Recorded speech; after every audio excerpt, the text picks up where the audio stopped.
Hello guys, स्वागत है आपका अपने चैनल स्टडी विद शर्मा में। हम अगला टॉपिक अपना स्टार्ट करने जा रहे हैं। एनसीईआरटी कक्षा 12 उपनिवेशवाद और देहात चैप्टर का जो हमने पहले 1 पार्ट कर लिया था और अब सेकंड पार्ट हम कंप्लीट करने जा रहे हैं। सेकंड पार्ट जो शुरू होता है कुदाल और हल। पहले जो हमने जिक्र किया था वहाँ पे हमने बंगाल की उस ज़मीन का जिक्र किया था जहाँ पर गीली ज़मीन थी, ठीक है। और अब गीली ज़मीन से हम ध्यान हटाकर सूखे अंचलों पर और स्थायी कृषि के क्षेत्र से हटाकर झूम कृषि के क्षेत्र पर ध्यान केंद्रित करेंगे। यानी कि अब जो झूम कृषि का जो एरिया है उसके ऊपर बात की जाएगी। जो कृषक अर्थव्यवस्था की सीमाओं के भार की ओर विस्तार होने से आए, जिससे राजमहल की पहाड़ियों के इलाके, इसमें क्या क्या है, राजमहल की पहाड़ियों के इलाके में स्थित जंगल और चारागाह उसे अर्थव्यवस्था में समा गए। और यहाँ पर आप यह भी देखेंगे कि इन परिवर्तनों के कारण कि जो ये चेंजेज आए हैं, इस चेंजेज के कारण इस क्षेत्र के भीतर तरह तरह के झगड़े झंझट कैसे उत्पन्न हुए हैं। तो सबसे पहले बात आती है कि राजमहल की पहाड़ियों में 19वीं शताब्दी के प्रारंभिक वर्षों में बुकानन ने राजमहल की पहाड़ियों का दौरा किया। तो सबसे पहले हम यही देख लेते हैं कि ये बुकानन कौन है, ठीक है। बुकानन कौन है? तो बुकानन एक फ्रांसिस बुकानन, इसका पूरा नाम क्या है? फ्रांसिस बुकानन है। फ्रांसिस बुकानन एक चिकित्सक था जो भारत आया और बंगाल चिकित्सा सेवा में कार्य किया। कुछ वर्षों तक वे भारत के गवर्नर जनरल लॉर्ड वेलेस्ली का शल्य चिकित्सक रहा। तो कौन से गवर्नर जनरल का ये शल्य चिकित्सक था? तो ये था लॉर्ड वेलेस्ली का। कलकत्ता के अपने प्रवास के दौरान उसने कलकत्ता में एक चिड़ियाघर की स्थापना की जो कलकत्ता अलीपुर चिड़ियाघर कहलाया। वे थोड़े समय के लिए वानस्पतिक उद्यान का प्रभारी रहे। बंगाल सरकार के अनुरोध पर उन्होंने ब्रिटिश ईस्ट इंडिया कंपनी के अधिकारक क्षेत्र में आने वाली भूमि का विस्तृत सर्वेक्षण किया। यानी कि जो ब्रिटिश ईस्ट इंडिया कंपनी के अधिकारक क्षेत्र में जो भूमि आती थी उस भूमि का इन्होंने सर्वेक्षण किया। और 1815 में वे बीमार हो गए और बीमार होने के कारण वो इंग्लैंड चले गए। और अपनी माता की मृत्यु के पश्चात वे उनकी जायदाद के वारिस बने और उन्होंने उनके वंश का नाम हैमिल्टन को अपना लिया। इसलिए उन्हें अक्सर बुकानन हैमिल्टन भी कहा जाता है। तो ये क्वेश्चन भी पूछा जा सकता है कि उन्हें हैमिल्टन बुकानन क्यों कहा जाता है? क्योंकि उन्होंने अपनी माँ के वंश को अपना लिया था। उनके वो उसका वारिस थे और उसकी ज़मीन के वारिस वही बने थे, इसलिए उन्हें बुकानन हैमिल्टन भी कहा जाता है। तो ये बुकानन, अब आप समझ गए होंगे कि बुकानन कौन था। तो बुकानन के दौरे के प्रति इतने आशंकित क्यों थे? बुकानन की पत्रिका में हमें 19वीं शताब्दी के प्रारंभिक वर्षों में इन लोगों को जो तरस खाने वाली हालत थी उसकी झलक मिलती है। उन स्थानों पर उसने डायरी लिखी थी जहाँ जहाँ उसने भ्रमण किया था, लोगों से मुलाकात की थी और उनके रीति रिवाजों को देखा। यह पत्रिका हमारे मस्तिष्क में अनेक प्रश्न खड़े करती है, किंतु यह हमेशा उत्तर देने में सहायक नहीं होती। उसकी यह डायरी समय के लंबे इतिहास के बारे में नहीं बतलाती। ऐसे लंबे इतिहास के लिए इतिहासकारों ने अन्य रिकॉर्डों को भी की ओर भी मुड़ना होगा। अब बात आती है कि यदि हम 18वीं शताब्दी के परवर्ती दशकों के राजस्व अभिलेखों पर दृष्टिपात करें, अगर उनके बारे में जानें, तो इन पहाड़ी लोगों को पहाड़िया क्यों कहा जाता था? क्वेश्चन आता है कि जो पहाड़ी लोग हैं उन्हें पहाड़िया क्यों कहा जाता था? तो वे राजमहल की पहाड़ियों के इर्द गिर्द रहा करते थे। वे जंगल की उपज से अपनी गुजर बसर करते थे और झूम खेती किया करते थे। वे जंगल के छोटे छोटे हिस्से में झाड़ियों को काटकर और घास फूस को जलाकर जमीन साफ कर लेते थे और राख की पोटाश से उपजाऊ बनी जमीन पर ये पहाड़िया लोग अपने खाने के लिए तरह तरह की दालें और ज्वार बाजरा उगा लेते थे। तो ये कौन कौन सी फसल उगाते थे? ज्वार और बाजरा और अलग अलग तरह की दालें।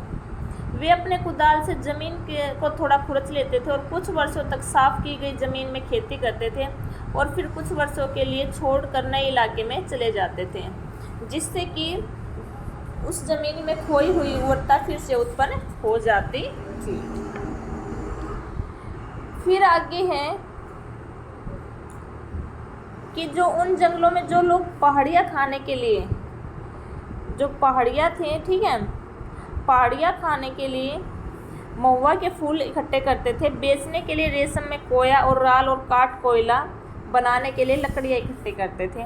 पेड़ों के नीचे जो छोटे छोटे पौधे उग जाते थे या परती जमीन पर जो घास फूस की हरी चादर सी बिछ जाती थी, वह पशुओं के लिए चरागाह बन जाती थी। यानी कि जो छोटी छोटी हरी घास जम जाती थी वो क्या होती थी, उसमें पशु चर लेते थे और पशुओं के लिए वो चरागाह बन जाती थी। ये जो चित्र दिखाया गया है ये विलियम हेजेस द्वारा लिया गया है। विलियम हेजेज एक ब्रिटिश कलाकार था। क्या था? एक ब्रिटिश कलाकार था। कौन? विलियम हेजेज, जो कैप्टन कुक के साथ प्रशांत महासागर की दूसरी समुद्र यात्रा 1772 से 75 के दौरान प्रशांत क्षेत्र में गया था और वहां से भारत आया था। 1781 में वह भागलपुर के कलेक्टर ऑगस्टस क्लीवलैंड का मित्र बन गया था। क्लीवलैंड के निमंत्रण पर होजेज 1782 में उसके साथ जंगलों और महलों का भ्रमण पर गया था। वहाँ होजेज ने कई एक्वाटिंट तैयार किए थे। उस समय के अनेक चित्रकारों की तरह होजेज ने भी बड़े सुंदर रमणीय दृश्यों की खोज की थी। उस समय के जो चित्र थे उन दृश्यों के खोजी कलाकार स्वच्छंदतावाद की विचारधारा से प्रेरित थे। यानी कि जो चित्रकार थे वे किस विचारधारा से थे? तो स्वच्छंदवाद की विचारधारा से प्रेरित थे। इस विचारधारा के अंतर्गत प्रकृति की पूजा की जाती थी और उसके सौंदर्य और शक्ति की प्रशंसा की जाती थी। जो रोमानी कलाकार हैं, रोमानी कलाकार यह महसूस करते थे कि प्रकृति के साथ संबंध बनाने के लिए यह आवश्यक है कि कलाकार प्रकृति के निकट संपर्क में आए, अपने ग्राम गीतों में प्रकृति का चित्रण करें, आधुनिक कृत्रिम सभ्यता से दूषित न हो, अज्ञात भूदृश्यों को खोजे और जो छाया व प्रकाश के अलौकिक आनंद का लाभ उठाए। और यानी कि प्रकृति के इन रहस्यों की खोज में होजेज ने राजमहल की पहाड़ियों का भ्रमण किया था। उसे समतल सपाट भूखंड नीरस लगे, जबकि विविधतापूर्ण ऊंची नीची उबड़ खाबड़ जमीन में सुंदरता के दर्शन हुए। औपनिवेशिक अधिकारी जिन भूदृश्यों को भयंकर तथा उजाड़ उपद्रवी जंगली लोगों का निवास स्थल मानते थे, वे दृश्य होजेज की चित्रकारी में मनमोहक और रमणीय दिखाई देते हैं। जैसा कि आप चित्र देख ही रहे हैं। आगे है शिकारी थे जो झूम खेती करने वाले, खाद बटोरने वाले, काठ कोयला बनाने वाले, रेशम के कीड़े पालने वालों के रूप में पहाड़िया लोगों की जिंदगी इस प्रकार जंगल के घनिष्ठ रूप से जुड़ी हुई थी। वे इमली के पेड़ों के बीच बनी अपनी झोपड़ियों में रहते थे और आम के पेड़ों में छांव से आराम करते थे। वे पूरे प्रदेश में अपनी निजी भूमि मानते थे और यह उनकी पहचान और जीवन का आधार थी। वे भारी लोगों और यह उनकी पहचान और जीवन का आधार थी। वे भारी लोगों के प्रवेश का प्रतिरोध करते थे। यानी कि बाहर का कोई भी अगर व्यक्ति आता था तो वो उसको एंट्री नहीं देते थे, उसका प्रतिरोध करते थे। उनके जो मुखिया लोग होते थे वे अपने समूह में एकता बनाए रखते थे और जो आपसी लड़ाई झगड़े थे वे खुद ही निपटा लेते थे और अन्य जनजातियों तथा मैदानी लोगों के साथ लड़ाई छिड़ने पर अपनी जनजाति का नेतृत्व करते थे। इन पहाड़ियों का अपना मूलाधार बनाकर पहाड़िया लोग बराबर उन मैदानों पर आक्रमण करते रहते थे जहाँ किसान एक स्थान पर बसकर अपनी खेती बाड़ी किया करते थे। पहाड़ियों द्वारा जो ज़्यादातर आक्रमण थे वे अपने आप को विशेष रूप से अभाव या अकाल के वर्षों में जीवित रखने के लिए किए जाते थे। क्यों करते थे वे? ताकि अकाल वगैरह पड़ जाता था तो उसके लिए जीना का साधन था उनके, ठीक है। वहाँ से वो लड़ाई झगड़ा करके और ले आते थे धन, ठीक है। साथ ही ये हमले मैदानों में बसे हुए समुदाय को अपनी ताकत दिखलाने का भी एक तरीका था। इसके अलावा ऐसे आक्रमण भारी लोगों के साथ अपने राजनीतिक संबंध बनाने के लिए भी किए जाते थे। मैदानों में रहने वाले जमींदारों को अक्सर इन पहाड़ियों मुखियाओं को नियमित रूप से खिराज देकर उनसे शांति खरीदनी पड़ती थी। इस प्रकार व्यापारी लोग भी इन पहाड़ियों द्वारा नियंत्रित रास्तों का इस्तेमाल करने की अनुमति प्राप्त करने हेतु उन्हें कुछ पत्थर दिया करते थे। जब ऐसा पत्थर पहाड़ी मुखियाओं को मिल जाता था तो वे उनकी रक्षा करते थे, ठीक है, और साथ ही उनको आश्वासन देते थे कि कोई भी उनका माल नहीं लूटेगा। इस प्रकार कुछ ले देकर की गई शांति संधि अब अधिक लंबे समय तक नहीं चली। यह 18वीं शताब्दी के अंतिम दशकों में उस समय भंग हो गई जब शिथिल खेती के क्षेत्र की सीमाएं आक्रामक रीति से पूर्वी भारत में बढ़ाई जाने लगी। अंग्रेजों ने जंगलों की कटाई सफाई के काम को प्रोत्साहित किया और जमींदारों तथा जोतदारों ने, जो जमींदार और जोतदार होते थे, उन्होंने प्रति भूमि को धान के खेतों में बदल दिया। निर्यात के लिए फसल पैदा की जाती थी और एक स्थायी सुव्यवस्थित समाज की स्थापना हो सकती थी। वे जंगलों को उजाड़ मानते थे और वे वनवासी जो लोग होते थे उनको भी क्या मानते थे कि क्या है ये, उनको असभ्य, बर्बर, उपद्रवी, ठीक है, और क्रूर समझते थे, जिन पर शासन करना उनके लिए कठिन था। इसलिए उन्होंने क्या महसूस किया कि भाई जो जंगल है उनको सफाया करके, उनका जंगलों का सफाया करके और वहाँ स्थायी कृषि स्थापित करनी होगी और जंगली लोगों को पालतू व सभ्य बनाना होगा। उन्हें जो शिकार का काम है वो छुड़वाना होगा और खेती का धंधा अपनाने के लिए उन्हें राजी करना होगा। और जैसे जैसे कृषि का विस्तार होता गया तो जंगलों और चरागाहों का क्षेत्र कैसा हो गया, संकुचित हो गया और इससे पहाड़ी जो लोग हैं और स्थायी खेतियों के बीच झगड़ा तेज हो गया। पहाड़ी लोग पहले से अधिक नियमित रूप से बसे हुए गांवों पर हमले बोलने लगे और ग्रामवासियों से अनाज और पशु छीन झपट कर ले जाने लगे। वो औपनिवेशिक अधिकारियों ने उन्होंने देखा कि ये उत्तेजित हो रहे हैं, ठीक है, तो उत्तेजित होकर इन पहाड़ियों पर काबू पाने की कोशिश की, परंतु उनके लिए ऐसा करना आसान नहीं था, ठीक है। फिर बात आती है 1770 के दशक के। 1770 के दशक में ब्रिटिश अधिकारियों ने इन पहाड़ियों को निर्मूल कर देने की क्रूर नीति अपना ली और उनके शिकार और संहार करने लगे। तदुपरांत 1780 के दशक में भागलपुर के collector, very important, Augustus Cleveland ने शांति स्थापना की नीति प्रस्तावित की, जिसके अनुसार पहाड़िया मुखियाओं को एक वार्षिक भत्ता दिया जाना था और बदले में उन्हें अपने आदमियों का चाल चलन ठीक रखने की जिम्मेदारी लेनी थी। यानी कि बदले में उन्हें क्या करना था, अपने लोगों को अनुशासन में रखेंगे, ठीक है। लेकिन बहुत से पहाड़िया मुखियाओं ने भत्ता लेने से मना कर दिया, जिन्होंने इसे स्वीकार किया कि उनमें से अधिकांश अपने समुदाय में अपनी सत्ता खो बैठे। औपनिवेशिक सरकार के वेतनभोगी बन जाने से उन्हें अधीनस्थ कर्मचारी या वेतनिक मुखिया माना जाने लगा। तो उन्हें वेतनिक मुखिया कब माना जाने लगा, जब औपनिवेशिक सरकार ने उनको अपने अंडर में ले लिया। जब शांति स्थापना के लिए अभियान चल रहे थे तो पहाड़िया लोग अपने आप को शत्रुतापूर्ण सैन्य बलों से बचाने के लिए और बाहरी लोगों से लड़ाई चालू रखने के लिए पहाड़ों के भीतरी भागों में चले गए। इसलिए जब 1810 से 11 में की सर्दियों में बुकानन ने इस क्षेत्र की यात्रा की तो यह स्वाभाविक ही था कि पहाड़िया लोग बुकानन को संदेह और अविश्वास की दृष्टि से देखते। शांति स्थापना के अभियानों के अनुभव और क्रूरतापूर्ण दमन को यादों के कारण उनके मन में यह धारणा बन गई थी कि उनके इलाके में ब्रिटिश लोगों के घुसपैठ का क्या असर होने वाला है। यानी कि उनको पता चल गया था कि क्या कैसे कुछ होगा, ठीक है। उन्हें ऐसा प्रतीत होता था कि जो प्रत्येक गोरा है वो एक ऐसी शक्ति का प्रतिनिधित्व कर रहा है जो उनके जंगल और जमीन छीन कर उनके जीवन शैली और जीवित रहने के साधनों को नष्ट करने पर उतारू है। और वस्तुतः इन्हीं कारणों से, ठीक है, इन्हीं दिनों एक नए खतरे की सूचनाएं मिलने लगी थी और वह था संथाल लोगों का आगमन। संथाल लोग वहाँ के जंगलों का सफाया करते हुए, इमारती लकड़ी को काटते और जमीन जोतते हुए और चावल तथा कपास उगाते हुए उस इलाके की बड़ी संख्या में घुसे चले आ रहे थे। क्योंकि जो संथाल बासिंदों ने निचली पहाड़ियों पर अपना कब्जा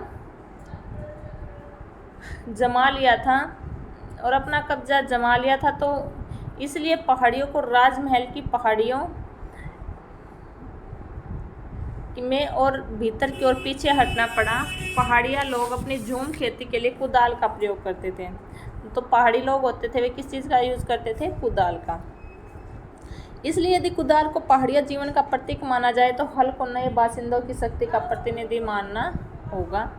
हल और कुदाल के बीच की यह लड़ाई बहुत लंबी चली। आगे क्यों संथाल, अगवा और बासिंदे। जो सेकंड पॉइंट है वो क्या है हमारा, संथाल, अगवा और बासिंदे।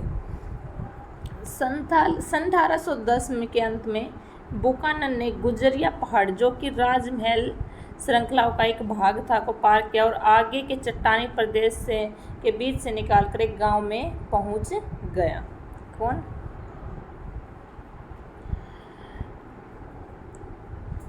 बुकानन, ठीक है। वैसे तो यह एक पुराना गांव था, पर उसके आसपास की जमीन खेती करने के लिए अभी साफ की गई थी। वहां के भूदृश्य को देखकर उसे पता चला कि मानव श्रम के समुचित प्रयोग से उस क्षेत्र की तो काया ही पलट गई। उसने लिखा, गंजूरिया में अभी काफ़ी जुताई की गई है, जिससे यह पता चलता है कि इसे कितने शानदार इलाके में बदला जा सकता है। मैं सोचता हूँ कि इसकी सुंदरता और समृद्धि विश्व के किसी भी क्षेत्र जैसे विकसित की जा सकती है। यहाँ की ज़मीन है वो अलबत्ता चट्टानी है, लेकिन बहुत ही ज़्यादा बढ़िया है। और बुकानन ने बढ़िया तंबाकू और सरसों और कहीं नहीं देखी। पूछने पर उसे पता चला कि वहाँ संथालों ने कृषि क्षेत्र की सीमाएं काफ़ी बढ़ा ली थी।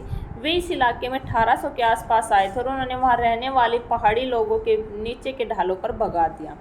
जंगलों का सफाया किया गया और फिर वहाँ बस गए। संथाल लोग राजमहल की पहाड़ियों में कैसे पहुंचे? संथाल 1780 के दशक के आसपास बंगाल में आने लगे थे। पहले वो कहाँ आने लगे थे? बंगाल में, ठीक है। और जमींदार लोग खेती के लिए नई भूमि तैयार करने और खेती का विस्तार करने के लिए उन्हें भाड़े पर रखते थे। और ब्रिटिश अधिकारियों ने उन्हें जंगल महलों में वहाँ निमंत्रण दिया। जब ब्रिटिश लोग पहाड़ियों को अपने बस में करके स्थायी कृषि के लिए एक स्थान पर बसाने में असफल रहे, तो उनका ध्यान संथालों की ओर गया।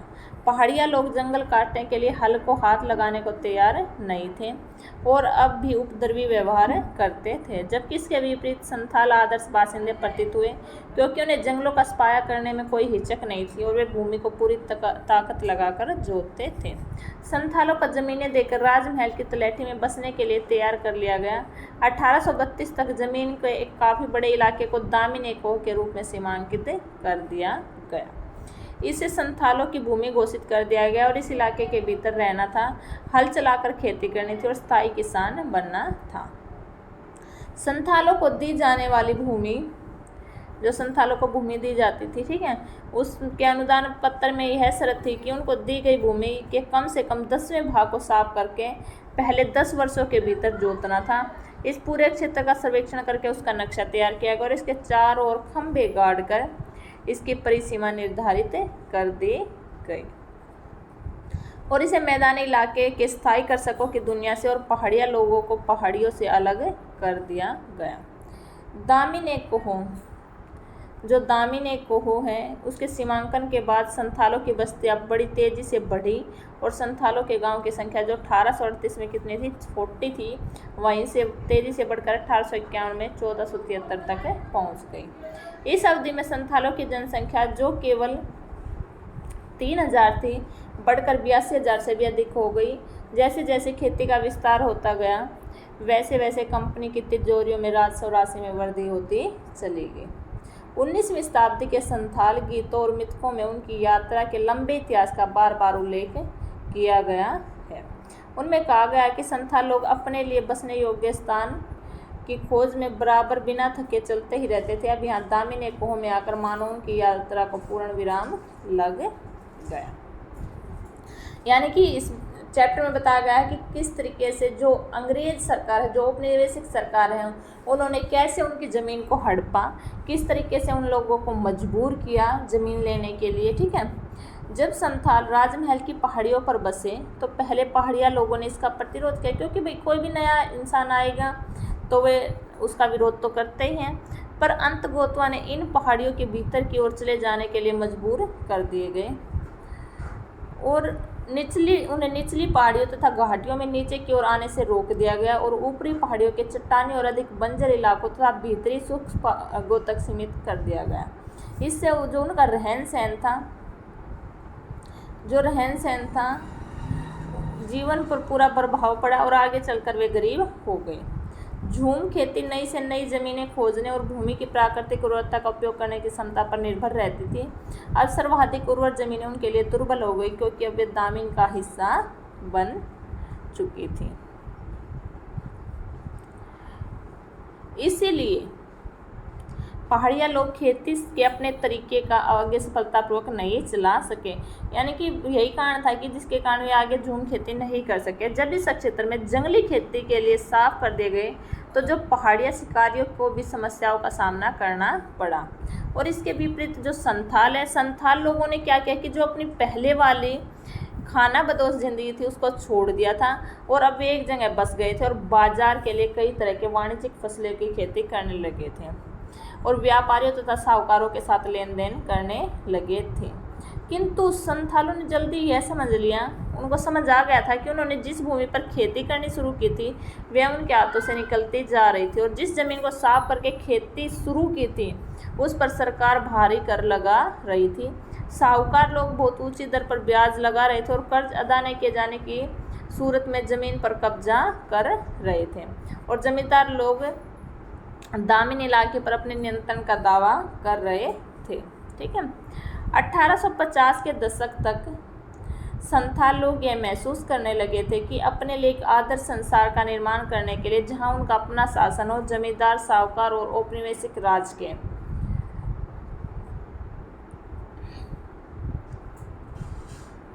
संथालों के गांव जल रहे थे। 23 फरवरी 1856 के इलेक्टेड लंदन न्यूज़ में प्रकाशित चित्र, ये जो चित्र दिखाया गया है 1856 के टाइम का है। ठीक है। विद्रोह कुचल दिए जाने के बाद इलाके की छानबीन की गई, संदिग्ध व्यक्तियों को पकड़ लिया गया और गांव को आग लगा दी गई। जलते हुए गांव के चित्र ब्रिटेन में आम जनता को दिखाए गए और गर्वपूर्वक यह दर्शाने के लिए कि जो ब्रिटिश कितने शक्तिशाली हैं और उनमें विद्रोह को कुचल डालने और उपनिवेश व्यवस्था को थोपने की कितनी अधिक योग्यता है। ध्यान दीजिए, जो ये चित्र हैं किस प्रकार के राजनीतिक संदेश देते हैं। आप देख सकते हैं कि चित्र के जो बीचों बीच है वो ब्रिटिश अधिकारी विजय गर्वित होकर किस शान से हाथी पर सवार है, ठीक है, और घोड़े पर बैठा हुआ है और एक अधिकारी हुक्का गुड़गुड़ा रहा है। यह तस्वीर यह दिखलाती है कि परेशानी का समय खत्म हो गया था, विद्रोह कुचल दिया गया था, विद्रोही अब जंजीरों में बंधे जेल लाए जा रहे थे और कंपनी के सिपाहियों ने चारों ओर से घेरे हुए हैं। इस तरह तस्वीरें जिनमें ब्रिटिश हुकूमत का अजय दर्शाया गया है, ब्रिटिश जनता ने अपनी ताकत के बारे में आश्वस्त करने के प्रयास थी। ठीक है।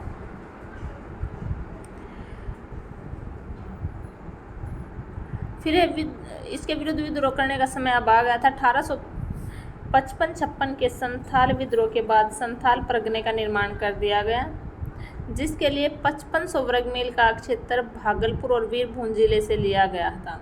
औपनिवेशिक राज को आशा थी, जो औपनिवेशिक राज है उनको आशा थी कि जो संथाल है, संथालों के लिए नया परगना बनाने और कुछ विशेष कानून लागू करने से संथाल लोग संतुष्ट हो जाएंगे।